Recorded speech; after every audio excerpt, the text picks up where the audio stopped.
Assalamualaikum warahmatullahi wabarakatuh. Perkenalkan, nama saya Ayu Asari dengan NIM 2016041507 dari Program Pendidikan Bahasa dan Sastra Indonesia, mata kuliah Sejarah Sastra. Di sini saya akan menjelaskan mengenai pujangga baru. Pujangga baru muncul sebagai reaksi atas banyaknya sensor yang dilakukan oleh Balai Pustaka terhadap karya tulis sastrawan pada masa tersebut, terutama terhadap karya sastra yang menyangkut rasa nasionalisme dan kesadaran kebangsaan. Sastra pujangga baru adalah sastra intelektual, nasionalistis, dan elitis. Sampul majalah Pujangga Baroe, Agustus 1937. Pada masa itu, terbit pula majalah Pujangga Baru yang dipimpin oleh Sultan Takdir Ali Shahbana beserta Amir Hamzah dan Armiz Pane. Karya sastra di Indonesia setelah zaman Balai Pustaka tahun 1930 sampai 1942 dipelopori oleh Sultan Takdir Ali Shahbana.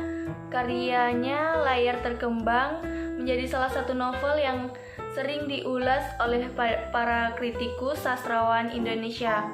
Selain Layar Terkembang, pada periode ini novel Tenggelamnya Kapal Van der Wijk dan Kalau Tak Untung Menjadi Kaya, Penting Sebelum Perang. Masa ini ada dua kelompok sastrawan pujangga baru, yaitu kelompok Seni untuk Seni yang dimotori oleh Sanusi Pane dan Tengku Amir Hamzah, kelompok Seni untuk Pembangunan Masyarakat yang dimotori oleh Sultan Takdir Ali Shahbana, Armiz Pane, dan Rustam Effendi.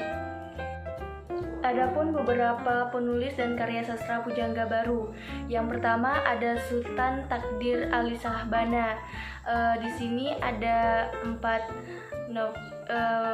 novel. Yang pertama, Dian Tak Kunjung Padam di tahun 1932, Tebaran Mega Kumpulan Sajak di tahun 1935, kemudian Layar Terkembang di tahun 1936, Anak Perawan di Sarang Penyamun di tahun 1940, kemudian oleh Hamka ada 4 juga.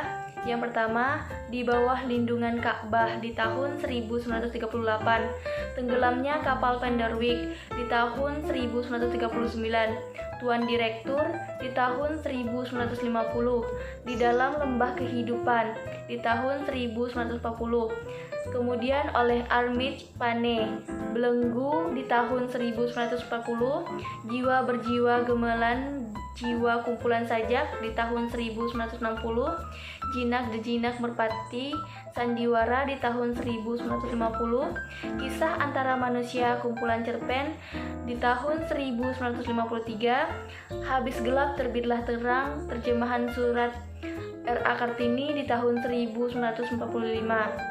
Kemudian oleh Sanusi Pane, Pancaran Cinta di tahun 1926, Puspa Mega di tahun 1927, Makdah Kelana di tahun 1931, Sadaya Kala Ning Majapahit di tahun 1933, Kertajaya di tahun 1932.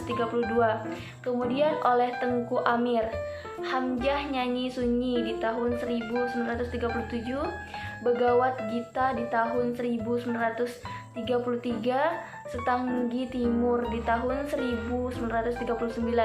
Kemudian oleh Rustam Effendi, Bebasari Tonil dalam 3 pertunjukan, Percikan Permenungan. Kemudian oleh Saryamin Ismail, Kalau Tak Untung di tahun 1933, Pengaruh Keadaan di tahun 1937, kemudian oleh Anak Agung Pajitisna, Ni Rawit Ceti Penjual Orang di tahun 1935, Sukreni Gadis Bali di tahun 1936, Aiswasta Setahun di Bedahulu di tahun 1938, kemudian oleh J. E.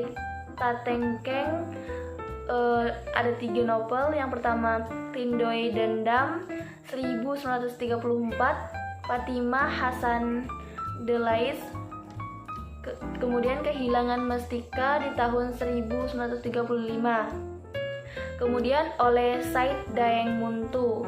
Di sini ada 2. Yang pertama Pembalasan Karena Kerendahan Boedi di tahun 1941, Harim Halim Palawijaya di tahun 1944. Sekian penjelasan dari saya.